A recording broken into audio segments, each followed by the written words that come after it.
So this was the history experience that we had envisioned. It was not going to be, this happened in 1910 and 1950 and 1960.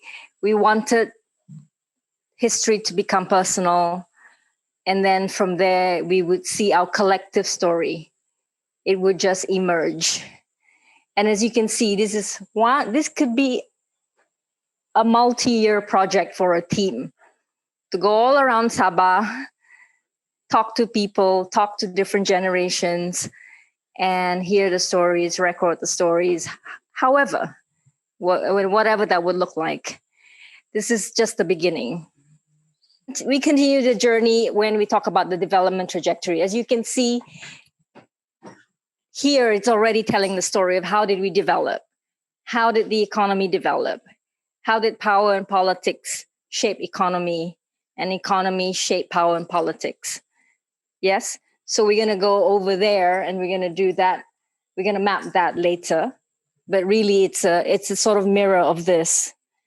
So from looking from the personal, and then it became the economic, it became the social, it became, where we are today. Bah, come. Chit-chat saja. For me personally, I've always, in the last maybe 5 years or so, I've always felt like I'm almost a finished product of federal powers' attempt to wipe out, the history of our homeland. So it's been good lah to remove whatever I've learned previously and just relearn the actual history of Sabah. Thank you, Ilan, for putting the kind of a structure a little bit lah to understand. For me, the work that will also give frame to weigh other things that probably in my work now in this movement. But I remember you put there in the late 1950s and 60s before the Merdeka lah. And then that's the time where British wants to, what do you call that? Continue the legacy kan, of sending people to educate. I remember, I think my father was also offered to go for this study, but he didn't go because he has his own plan to make more of us. So there was like 13 of us, 12. I mean, I'm just trying to put that, whatever that's big picture into the small one and what he might have thought lah. Imagine if he had not done that. Yes, he might met another person. Yeah, but they have their love story lah, my mom. And my mom, of course, I think she is more, I think, the person on the ground who wants to, when I talk to her, she will talk about all this problem of the ancestors, the drought, all these kind of things that apa kan. But my father will talk on education and also to think about the future. Yeah, and innovate and be resilient and all these things. So I guess all of us different, born in a different timeline. Maybe Anne, I was just primary one probably in 1976, like that. Anne is already Form 5. She already, in the political sense of the bigger picture, is already involved in that kind of revolution. So now we are the generations that berlapis-lapis lah keluar. So I appreciate the big picture and also trying to now learn history in a way of what happened during the time. So I remember 1985 because I'm Form 5.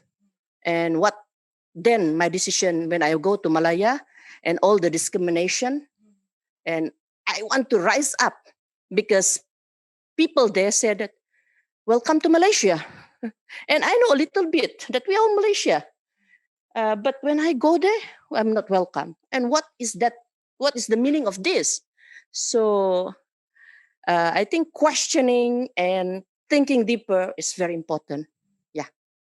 So for my like personal reaction or feeling from this session.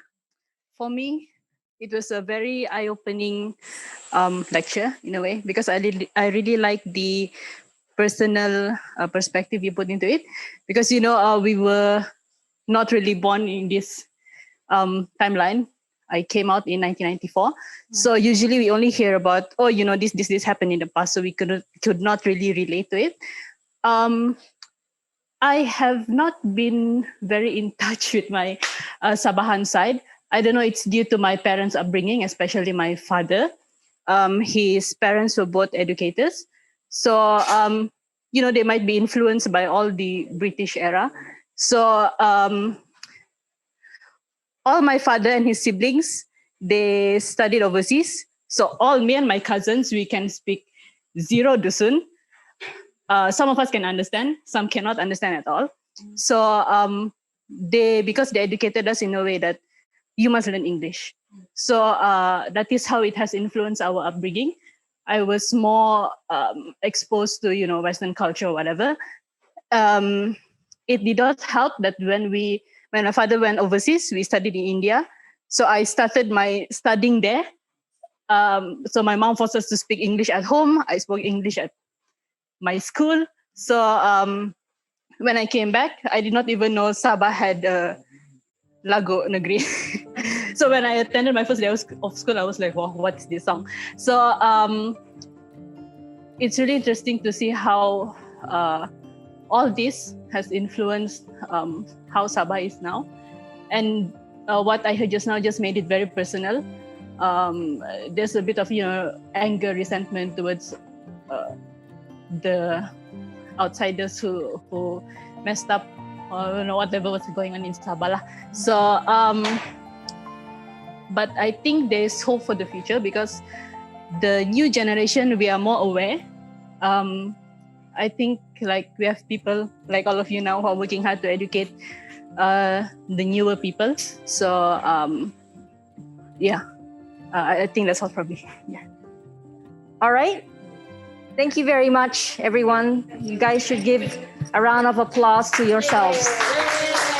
Thank you for those online, hanging in there in front of a computer. Much appreciated. Thank you for inviting me. Thank you, Ilan. I'm sure everybody is thanking Ilan. Can you give Ilan a big hand? Can we give Ilan a big hand? Thank you forever and ever, Sabah.